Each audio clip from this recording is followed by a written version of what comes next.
I'm bored of worrying about being cruel. Y'all, we're going back to school today because I watched this and now I have to talk about it. Pick me up in the McLaren, Daddy. Annie, in fact, is not okay. I just honestly want to...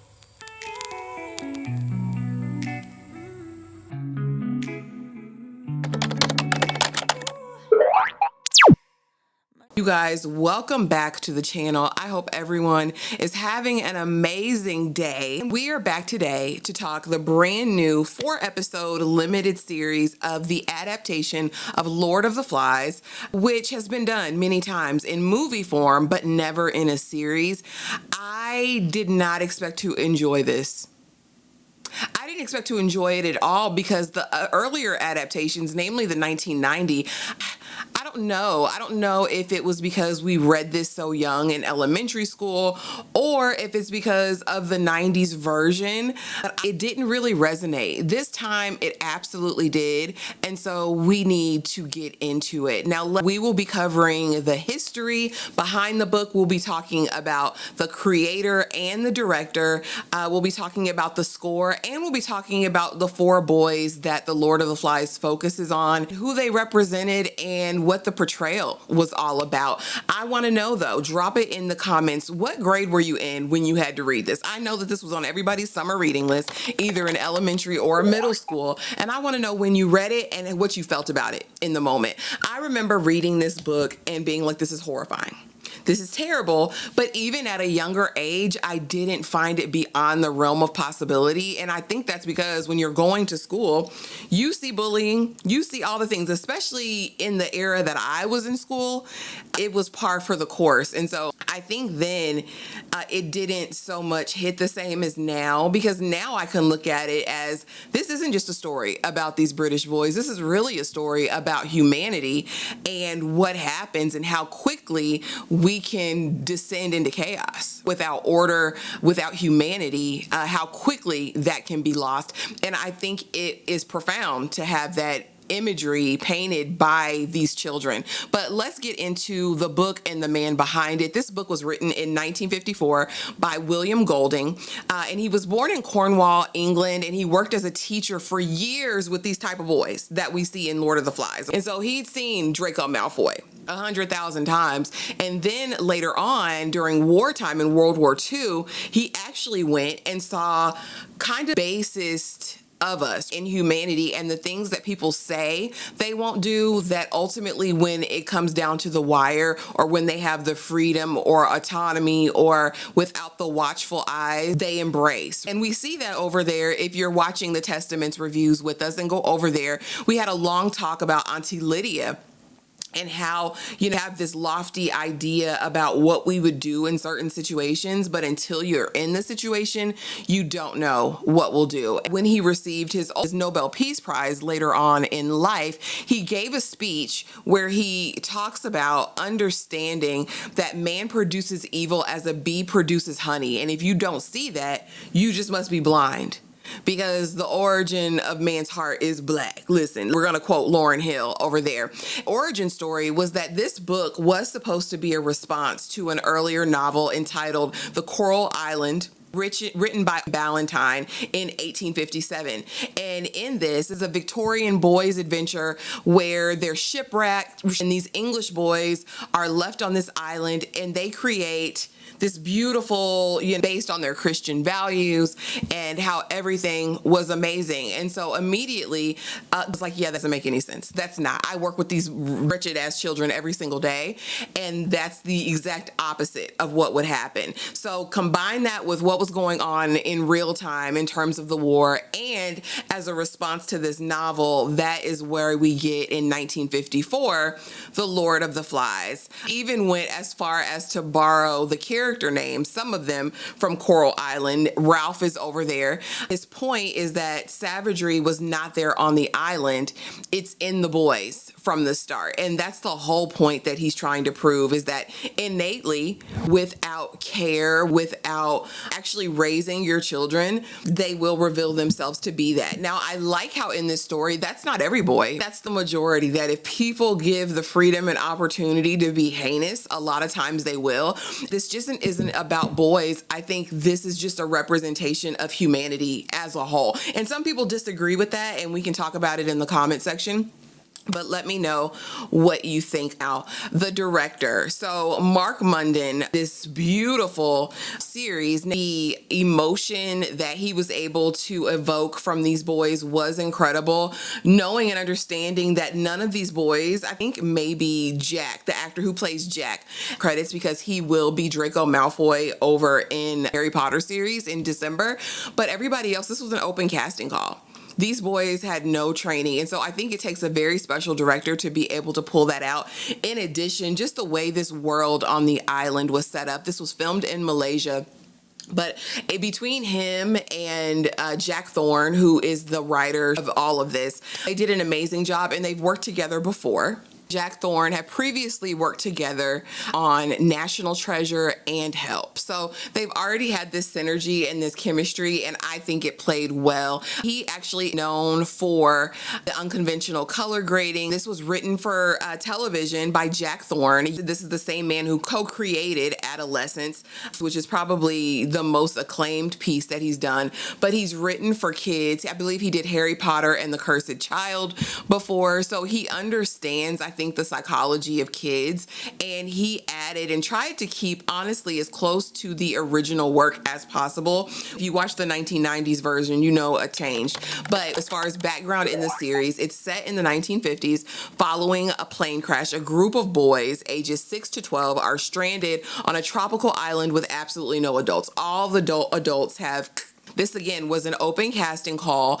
Nina Gold was the casting director, and she is the casting director behind the Game of Thrones and Baby Reindeer. I want to say, even like Baby Percival, when you see him in this, he's got to be 5 or 6.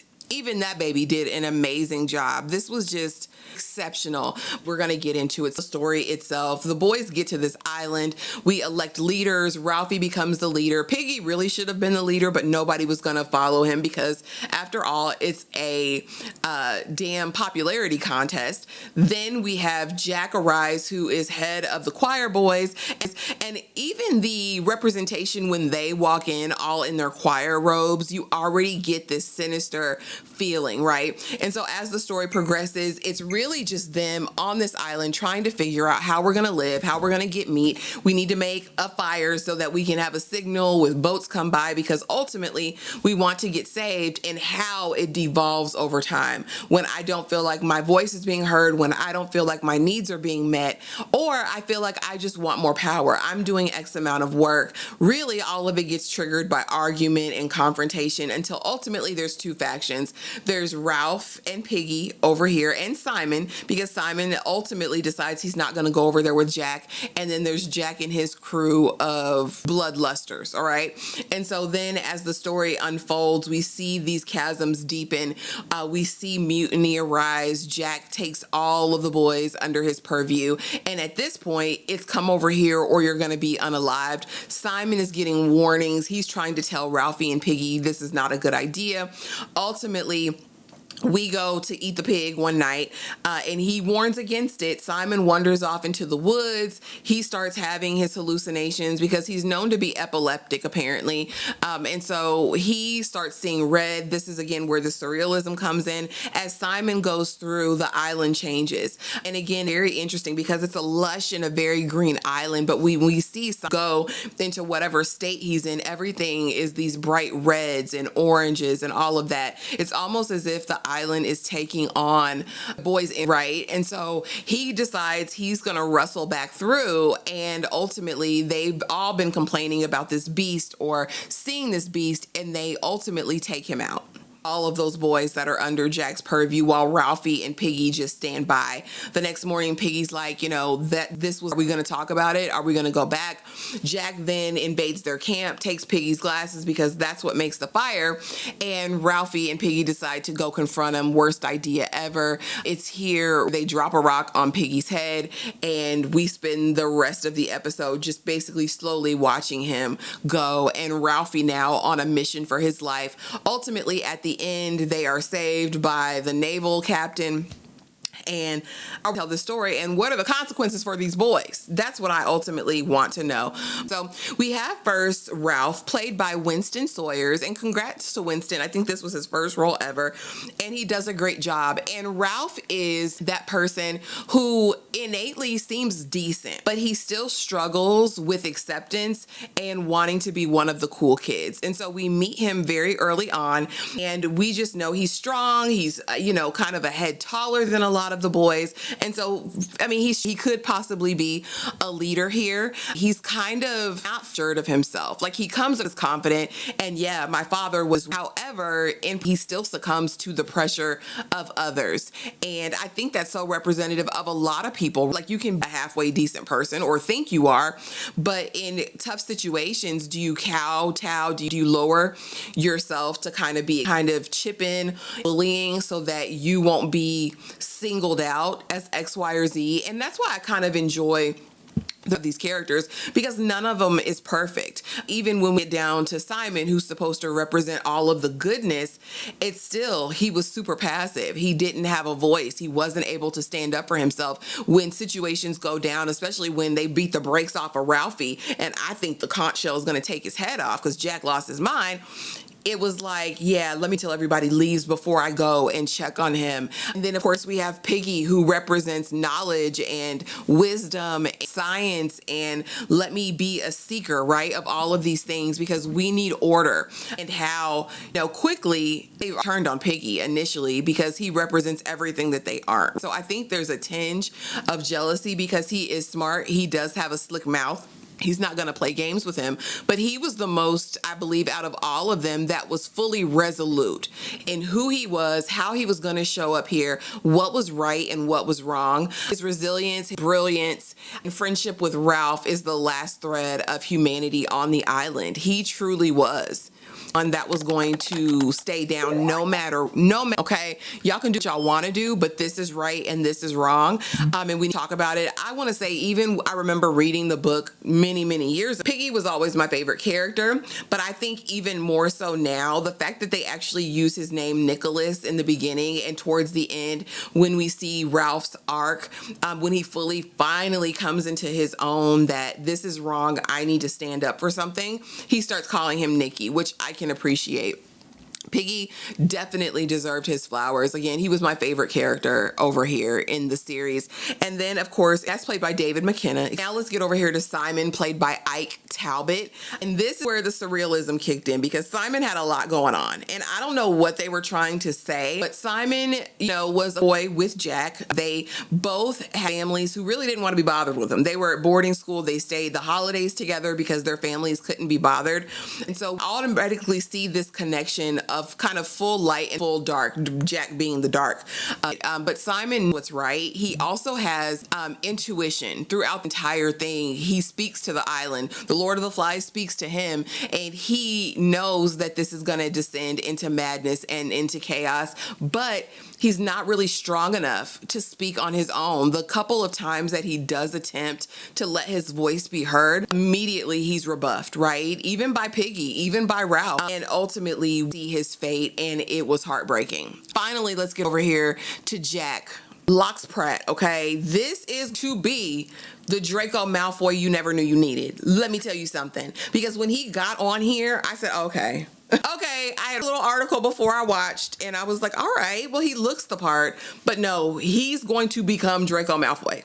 Can I just say that? The way he embodied the character of Jack, who basically represents pride and ego and hubris, who at his core isn't really built to be this type of monster that he ends up becoming, but through hurt, through exile, he becomes first thing on the island. And I think it's because of what he represents and how he emboldens the other, because we also will have a Roger come up, who's his lieutenant, who's far more sadistic than Jack is, but Jack's pat on the back and his basic really reinforcement of the behavior is what causes everything to descend into chaos and into madness. We got to see the journey. We got to see that Jack initially wasn't all bad, right? Simon even talks about it, like we shared together. He was really kind today, like, was around. He's a really nice guy, but still bound by the pressures of society is what I'll say. And I think that is, to the adolescent, but it's also in our adult lives. If you think about parasocial relationships and us just being in the space on the internet, a lot of times people do succumb to the thoughts and opinions of others, right? Just because it's easier, right? Get along. But Jack proved to be a bully, to not really want to listen, to want to have fun. And ultimately, I don't want to worry about, being cruel. I just want to have a good time. I want to hunt and unalive this pig. And I go about my life. Everybody else really be damned. The friendships that came, Simon, if you don't come with me, that's your bad. You came over here. Ralph, you think you're the chief, but I'll be the king of the hunters and I'll do X, Y, or Z. And ultimately there will be this mutiny in all of this. I think it's telling that anybody can become anything. And I think that's what the whole story has always represented, that you're not above descending into the chaos, descending into the madness, descending into your worst self if under the right conditions. And I think that's something that we should all really guard ourselves with. But again, what made this version different to me, I think, was first of all the score. Because can we get into the score, honey? Because she came to play no games. I think it's off-putting for some, but I absolutely loved it. I felt like it matched every step of the process with these boys from the beginning, when we're having this like more light, ethereal flights of whimsy and all of that, until we get into the fourth episode. It's very animalistic. It's very hunter versus hunted, prey versus predator, and it was powerful. And again, I'm not really into gratuitous scores. Y'all know how I feel about anything gratuitous. Like, make it sense for the story, and they do an incredible job with the score over here. Again, ultimately, I think it's a commentary on humanity and what we do. And I think it's so timely coming in 2026 when we're dealing with everything that we're dealing with. I think it's an opportunity to take a look at ourselves and see where we sit, where we're at, and a representation of who ultimately we could become.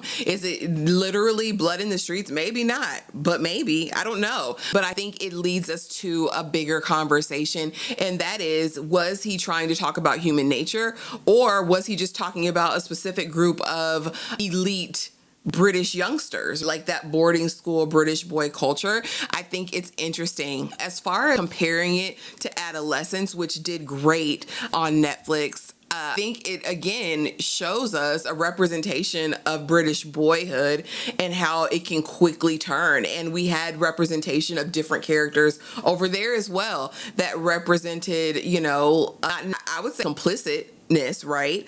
If not fond compliance. And so I think it's really interesting, but you guys drop it in the chat for me and let me know what you thought. Jack's bored of being cruel is a crazy statement to make, but in 2026, I think we're living in the full embodiment of that. I think some people really feel like being cruel is cool and it's a fun thing to do, but you guys drop it in the chat for me. Let me know what you thought. As far as on the sweet pea meter, I'm giving this easily a cute 4.5 sweet peas out of 5 sweet peas. I thought this was impeccably done. I thought it was tastefully done. I think even the elements that come out later, I think were extremely well done. If this get buzz or during the award season, I don't know what will, but let me know in the comments. Let me know, are humans naturally savage? Or are we inherently good? I think that's a deep philosophical conversation that we can have in the comments, but you guys let me know. Please be sure to like, comment, subscribe if you like this. If you want to do a back to school series, we can definitely cover some shows and some movies that are on adaptations of books that we read back in school. This was super fun, but let me know your thoughts, and I will see y'all in the next video. Thanks for watching.